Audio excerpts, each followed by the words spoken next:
हा चांगला कार्यक्रम आयोजित केला याबद्दल तुमचे अधिकारी आणि सगळ्यांचं मनपूर्वक अभिनंदन आणि धन्यवाद देखील. दुसरं महत्वाचं म्हणजे जे प्रस्तावनेमध्ये सांगितलं की ज्या वेळेला मी नांदेडमध्ये कुठेही पाय ठेवतो तर नॅचरली पहिल्यांदा प्रदीप खरातचं हौतात्म्य आम्हाला आठवल्याशिवाय राहू शकत नाही. 27 जानेवारी 1997 त्या प्रसंगी ते झाला. ज्यांनी आता सध्या किनवटला नंतर हात वर करा, किनवटून कोण कोण आले आहेत तुम्हाला माहिती आहे. ते गोकुंदापासून मध्ये आल्यानंतर रेल्वे यार्डाच्या त्या भागामध्ये ती घटना घडली आणि दोघेही जखमी झाले. मोरेही गंभीर जखमी झाला. मोरेशी मी आता अलीकडे बोललो, रिटायर झाले, किनवटलाच आहे. आणि प्रदीप जखमी झाला. आणि मग दोघांनाही तातडीनं देत असताना, ॲम्ब्युलन्स मध्ये देत असताना साधारण बोधडी पर्यंत आल्यानंतर प्रदीपचा मृत्यू झाला. आपल्या कायद्याच्या भाषेमध्ये त्यावेळेला संघटना वेगळ्या होत्या. गार्ड फॉरेस्टची संघटना वेगळी होती, मी रेंजर्स असोसिएशनचा अध्यक्ष होतो, आमची संघटना वेगळी होती. वन कामगार वनमजुरांची वेगळी समस्या होत्या, त्यांची संघटना होती. परंतु आम्ही असा निर्णय घेतला की हा जो काही संप होईल किंवा याच्यासाठी जे काही आंदोलन होईल राज्यव्यापी आंदोलन करायचं. आणि रेंजर्स असोसिएशन म्हणून आम्ही पुढाकार घेतला. अध्यक्ष म्हणून नाहीतरी मला सगळ्यात पुढे राहावं लागलं आणि आपण ते आंदोलन केलं. आणि मग आपण पूर्ण राज्यभर आंदोलन केलं. पहिल्यांदा आपण मार्चच्या पहिल्या आठवड्यामध्ये जिल्हा न्याय मूक मोर्चे काढले. जिल्हा न्याय नांदेडमध्ये सुद्धा तुमच्या 200-250 लोकांचा मूक मोर्चा निघाला. सगळीकडे पूर्ण महाराष्ट्रातले जेवढे जिल्हे होते 40-42 जे काय असतील त्यात प्रत्येक ठिकाणी मूक मोर्चा निघाला.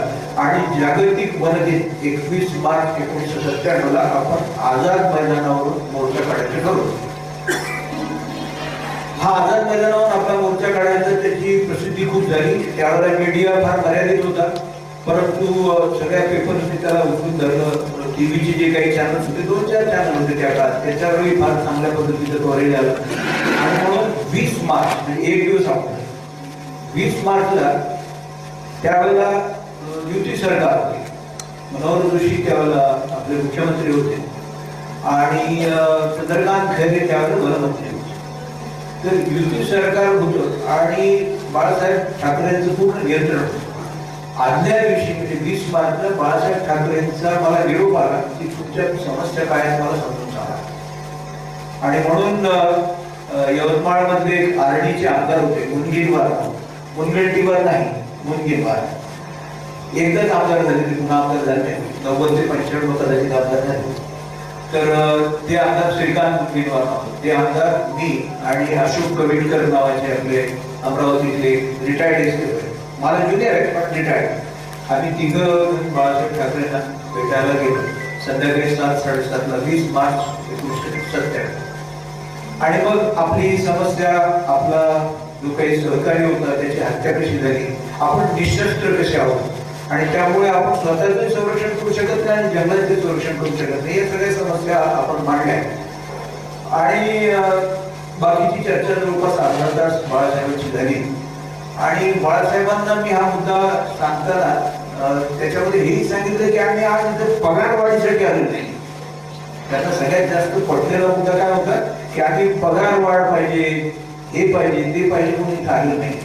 आम्ही इथे आलेलो आहे आम्हाला शस्त्रसज्ज करा वनाच्या संरक्षणासाठी आणि स्वतःच्या संरक्षणासाठी, या मुद्द्यावर आलो. हा मुद्दा त्यांना सांगितला आणि त्यांना तो मुद्दा खूप वेगळा वाटला. ते म्हणाले जी संघटना आहे ती पगार वाढीसाठी, प्रमोशनसाठी, पद निर्माण करा अशा पद्धतीने येते आणि तुम्ही वेगळ्याच कारणाने आला.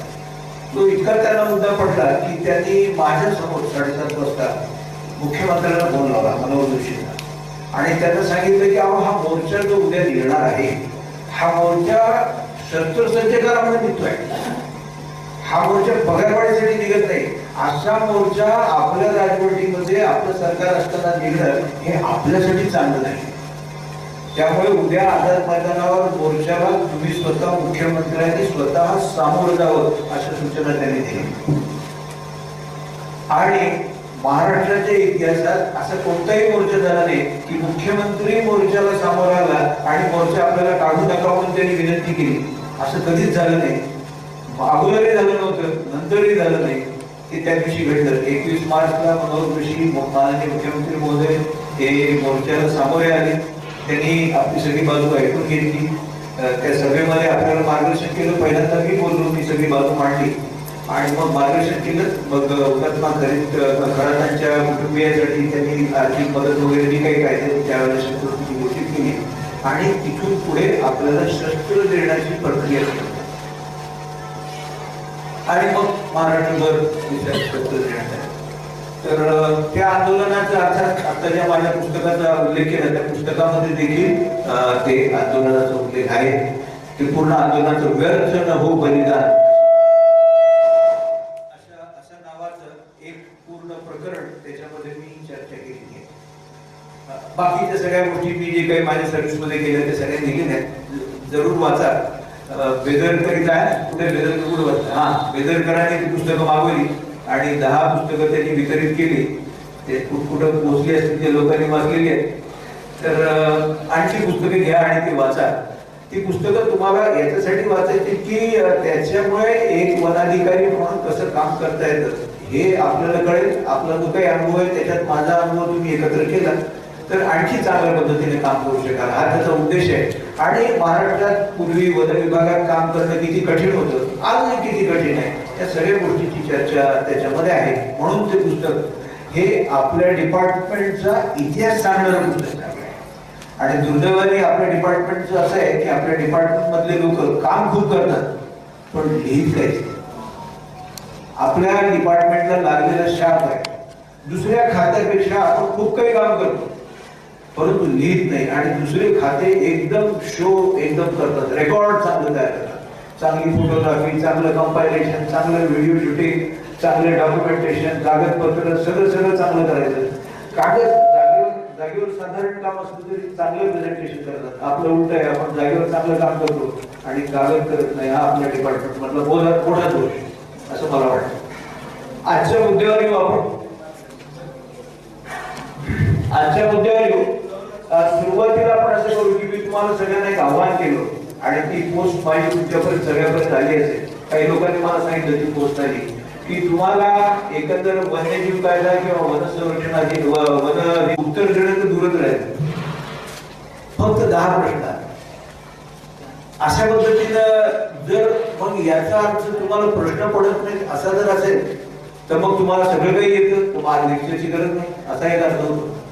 किंवा तुम्हाला अजिबातच इंटरेस्ट नाहीये मग तरी सुद्धा या व्याख्यानाची गरज नाही असा एक अर्थ. कोणता घ्यायचं, कोणता अर्थ घ्यायचा? अशी नकारात्मकता आणि इतकी निष्क्रियता कृपया बाळगू नका. रिटायर्ड झाल्यावर आता 17 वर्ष झाले मला रिटायर्ड, म्हणजे आता मी ऑलरेडी 75 पार केले. त्याच्यानंतरही मी डिपार्टमेंट मध्ये समाजाबद्दल बोलतोय आणि तुम्ही पगार घेऊन नोकरी करणारे तरते पोर आहेत, तुम्हाला प्रश्न पडत नाही, हे काही मला पसंत येणार नाही. तुम्ही मला पुन्हा बोलवा नाही तर नका बोलू, पण मी तुम्हाला स्पष्ट सांगण्याच्या बाबत अजिबात सुस्ती करणार नाही. असं कसं होतं? प्रश्न का पडत नाही? प्रश्न का पडत नाही कायद्याच्या बद्दलचे आपल्याला? याचा अर्थ कायद्याकडे पाहण्याचा दृष्टिकोन पलायनवादी आहे.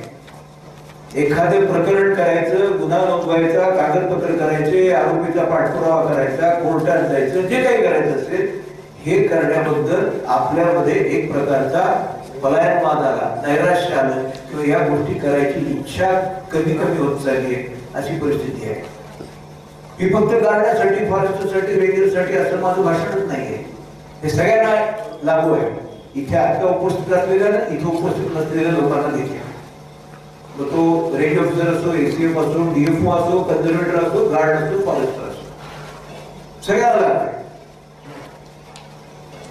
लक्षात ठेवा, आणखी काही वर्षानंतर जर जंगलच राहिली नाही तर तुम्ही आम्ही जिल्हा परिषदला अटॅच होतो एवढं लक्षात ठेवा. काही फार दिवस नाही राहणार. जसा ग्रामसेवकाची अवस्था आहे तशी एका दिवशी आपला गार्ड सुद्धा ग्रामपंचायतला ऍडजस्ट होऊन जाईल, फॉरेस्टर कोणी जाईल, रेंजर साहेब एक्सटेन्शन ऑफिसर होतील, एसीएफ साहेब ब्लॉक डेव्हलपमेंट ऑफिसर होतील. असे दिवस काही फार दूर नाही तुम्हाला वाटायला. कारण फॉरेस्ट राईट ऍक्टच्या निमित्त जंगल भरपूर आपण अधिकार लोकांना देऊन राहिलो, बाकी पैशामुळे वेगळं द्यायला लागलो. त्यामुळे एकंदर वनावरचा आपल्या वन संरक्षण किंवा वन सुरक्षित राहण्याच्या दृष्टीनं हळूहळू परिस्थिती बदलत झाली. आणि जर अशी बदलत चालली आणि त्यातही आपण काम करणं, वन संरक्षणाबद्दल काम करायला तयार नसू, तुम्हाला काय म्हणा. त्यामुळे हा बंद लक्षात घ्या. अर्थात या 2.5-3 तासाचं कायद्याचं व्याख्यान एवढं पुरेसं होत नाही. याच्या अगोदर मी कार्यशाळा मध्ये इथे सुद्धा केलेली आहे. अर्थात 9-10 वर्षात झालं नाही. शेवटची माझी कार्यशाळा 2016 मध्ये झाली आणि त्याच्या अगोदर झाल्या तर वेगळे, पण बहुतेक मॅक्झिमम मी किनवटला घेतलं होतं. एक इथे कार्यशाळा घेतली होती आणि 3 कार्यशाळा मी किनवटला घेतली आहे.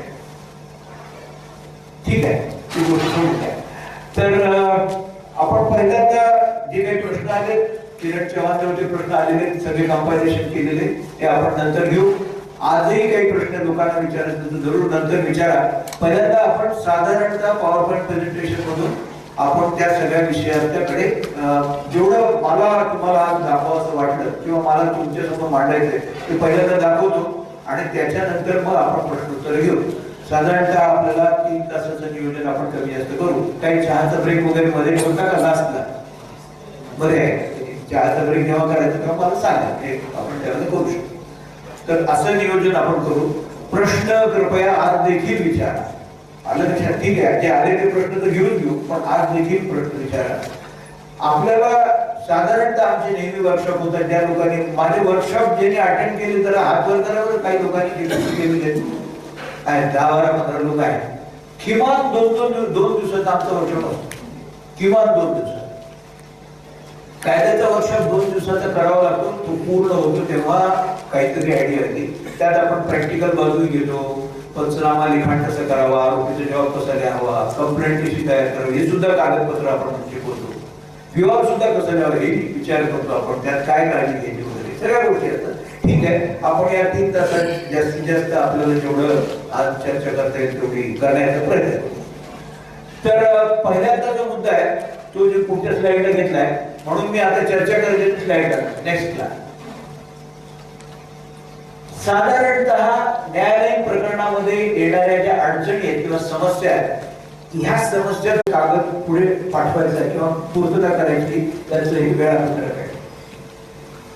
वनरक्षक detection of offence directly dispatch first report copy to DFO and copy to round officer within 24 तास. बघा, डायरेक्ट टू डीएफओ 66 साली म्हणलं की नाही, आजही तेच म्हणलं, तेव्हाही तेच म्हणलं. आम्ही गुंडाळून ठेवतो. करायची काय मग एवढे 250-300 माणसं, 400 माणसं, जर त्याचं पालनच नसेल करायचं. डायरेक्ट कॉपी पाठवा ही स्टँडिंग ऑर्डर 66 ची म्हणती, मॅन्युअल म्हणतो, GR म्हणतो. आणि तरी सुद्धा आम्हाला डायरेक्ट कॉपी अजून आमची पाठण्याबद्दलचं आमच्याबद्दल चर्चा होत नाही. निर्णय तर दूरच राहिला. क्यों हो रहा है? तर थोडक्यामध्ये वनरक्षकांनी 24 तासात पीओची कॉपी एक आरओला, दुसरी डीओला पाठवायची जुन्या पद्धतीने. कारण 66 साली 3 कॉपीचा पीओ तेव्हाच आहे. काही सांगायचं? येस. तर त्यावेळेला जे होतं ते तसंच ठेवलंय. ते मुद्दाम तसं ठेवलंय. ते त्याच्यावर सांगतो ना, कारण त्याचं कारण असं आहे की काय झालं, त्याचा किस्सा असा आहे की 2020चं हे जे मॅन्युअल आहे ना, मी तर रिटायर झालो 2019ला. 20ला मॅन्युअल निघालं म्हणजे मला रिटायर होऊन 11 वर्ष झाले होते. परंतु हे मॅन्युअल लिहिताना आमच्या डिपार्टमेंटला माझी आठवण आली. आणि ह्या मॅन्युअल मधलं गुन्हा प्रकरणाचं जे पूर्ण लिखाण आहे हे मी केलेलं आहे. आणि त्या मॅन्युअल मध्ये प्रस्तावनेमध्ये माझं नाव आहे की गुन्हा प्रकरणाचं पूर्ण प्रकरण ड्राफ्टिंगचं काम राजेंद्र डोंगरे निवृत्त साहेब यांनी केलेलं आहे. म्हणजे रिटायरमेंट नंतर देखील आम्ही या सगळ्या गोष्टी तुमच्या आपल्या डिपार्टमेंट मध्ये मॉनिटर करतो. आता मी रिटायर झालोय म्हणजे इथे काय घडलंय की PCC कळणार नाही या भ्रमात राहू नका. PCC होऊ शकतं, CC होऊ शकतं. जे महत्वाचं वाटलं ते माझं डायरेक्ट तुम्ही सांगू शकतो. याचा अर्थ म्हणजे तुम्ही घाबरून जावं, येस सर म्हणावं या अर्थाने नव्हे. आजही माझा वरिष्ठ स्तरावर संवाद आहे, ती चर्चा घडते. तर त्यावेळेला ते कन्सेप्ट इन्क्वायरी चालू. बरोबर. आता RO must complete the inquiry within 15 days and submit complete case in all respect to RFO within 15 days. 15 दिवसात जावं. अगोदर एक सांगितलं, आता एक सांगितलं. वनपालाने 15 दिवसात गुन्हा प्रकरण त्याच्याकडून तपास करून पाठवणं भाग आहे. म्हणजे बघा, 1 दिवस अधिक 15 16 दिवस झाले. Round officer, range officer forward the case within 15 days with specific recommendation to officer competent to decide the case. गुन्हे काम निकाली काढण्यासाठी सक्षम अधिकाऱ्याकडे रेंज ऑफिसरनी 15 दिवसात केस पाठवले. 15-15-1 म्हणजे 31 दिवस झाले. बरोबर आहे. कॉम्पिटंट ऑफिसर म्हणजे generally ACF, competent officer to pass the order within 15 days. म्हणजे सगळं वेळापत्रक आलं 15-15-15 ते 45 आणि 46 दिवस झाले. आता पुढे जातो. Next, RFO to act swiftly on the order passed by submit final report within 1 month. समजा त्या 46 दिवसानंतर राउंड ऑफ रेंज ऑफिसरचं काम आहे, त्याच्यात जर त्यांनी दिलं असेल एसीएफने की सदर व्यक्तीकडून तडजोडी पोटी रुपये इतके वसूल करावे, कंपाऊंडिंग ऑर्डर दिली आहे, तर त्याची पूर्तता रेंज ऑफिसर किती दिवसात करावी? 15 दिवसात. म्हणजे 15 + 60 ने 61 दिवस झाले आतापर्यंत. आता शेवटचा, if case required to be lodged in the court of law again further 50 days. म्हणजे सगळा मिळून खेळ किती दिवसात? 75 108. म्हणजे 60 दिवसात जनरल केस, 1 दिवस डिस्पॅचचा, 60 दिवसात जनरल केस डिसाइड होती, कोर्टात टाकायची, तर 15 दिवस. सगळा मिळून 75 दिवस. विचार करा, 75 म्हणजे त्याच्यात 1 दिवस पाठवायचं धरून 75. ही स्टँडिंग ऑर्डर आधी आहे. आणि म्हणून हे सगळं मी तुम्हाला नुसतं लॉवर बोलतच नाही, आज मी प्रोसिजरवर बोलायचं ठरवलं. म्हटलं आज तुम्हाला बाकीचं सांगायचंच नाही, मला बघू ते त्याला सांगायचं. चला, आता शासन निर्णयावर आला. वन संरक्षणाचे मापदंड 13 ऑगस्ट 2014चा शासन निर्णय. आता याच्यावर आला. बघा, अजून मी IFAचं पुस्तक काढलं नाही, WBAचं काढलं नाही, कारण हे 3 तासाच्या खेळात बसत नाही, मला माहिती आहे. पण मग आज स्ट्रॅटेजी बनवली, याच्यावरच बोलू, कारण यावर चर्चाच होत नाही. होत नाही, बरोबर होत नाही चर्चा. ओके, चला नेक्स्ट. येस, सर्व नियत क्षेत्र अतिसंवेदन असते. All beats are sensitive export. पूर्वी ते अतिसंवेदनशील, संवेदनशील, सर्वसाधारण असे बिटाचं वर्गीकरण होतं. जुन्या लोकांना माहिती आहे. आता सगळ्या बिटांना संवेदनशील समजलं, म्हणजे तेवढेच महत्व आहे असं समजले. नियत क्षेत्र तपासणीचा वार्षिक कार्यक्रम उपसर्ग विभागाने करावा. नियत क्षेत्र तपासणी, बीट इन्स्पेक्शन. तुमच्याकडे काय परिस्थिती बीट इन्स्पेक्शनची? रेग्युलर होतात, त्याचा टाइम टेबल बनणं, सर्व फॉलो होणं होत आहे पूर्ण थ्रू डिव्हिजन. बरोबर. 6 महिन्यात नियत क्षेत्र तपासणीची 1 फेरी पूर्ण होईल असं साधारण ॲश्युअर. म्हणजे कुणी ना कुणी त्या बेटावर टिकलं पाहिजे. राउंड ऑफिसरचं एकदा होईल, रेंज ऑफिसर होईल, मोबाईल होईल, कधी एसीएफचं क्रॉस इन्स्पेक्शन होईल. वन परिक्षेत्राधिकाऱ्याच्या वर्षात सर्व नियत क्षेत्र तपासणी किमान 1 बीट प्रतिमा आहे. या रेंज ऑफिसरने, टेरिटोरियल रेंज ऑफिसरला ऍटलीस्ट 1 बीट तपासलं. बघा कसं शेड्यूल मध्ये बसतं. बघा, समस्याकडून वपने तपासलेल्या गंभीर बाबी आढळलेल्या क्षेत्राची पुनर्तपासणी. एखाद्या इश्यू मध्ये त्याला आढळलं, सर असं मला आढळलंय, म्हणजे त्याने व्हिजिट करायचं. पुढे नेक्स्ट, विभागीय वन अधिकारी दक्षता.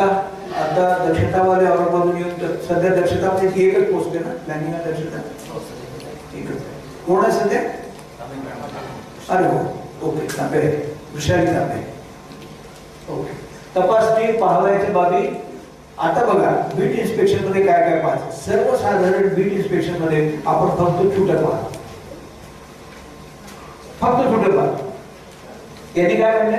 भारतीय वन अधिनियम 27, वन्यजीव संरक्षण अधिनियम 72, वन संवर्धन अधिनियम 1980 व अनुषंगिक नियमाखाली घडलेल्या सर्व गुन्ह्यांची दखल घ्यायची. फक्त छूट नाही. अतिक्रमणाचा एक मुद्दा आहे, हद्दी गुन्हाचा एक प्रकार नाही, वन्यजीव गुन्हा प्रकरण आहे, एखादा बिना परवानगी एखाद्या डिपार्टमेंटने रोड बिल्ड केला किंवा संवर्धन अधिनियमात असेल तर त्याचाही प्रकार नाही. या सगळ्याच गुन्हा प्रकरणाची दखल बीट इन्स्पेक्शन मध्ये घेतली आहे. तसे बीट इन्स्पेक्शन होत नाही, तसे होतच नाही. वास्तविक बीट इन्स्पेक्शनवर पुन्हा एक वेगळी स्टँडिंग ऑर्डर आहे खूप मोठी, आज नाही आणली होती, याच्यात नाही ठेवली. बघा सगळं ऑलरेडी आहे, कारण हे सगळे ऑर्डर्स निघाल्या, आता निघाल्या त्या 2-4 वर्षात. परंतु ह्या सगळ्या निघत असताना आमच्याशी डिस्कस झालेले आहे. त्यामुळे यातला शब्द कुठं काय लिहायचं, कुठं काय लिहायचं, हा नाही तो पाहिजे, सगळ्या गोष्टी आमच्या समोर झालेल्या आहेत, म्हणून मला माहिती आहे.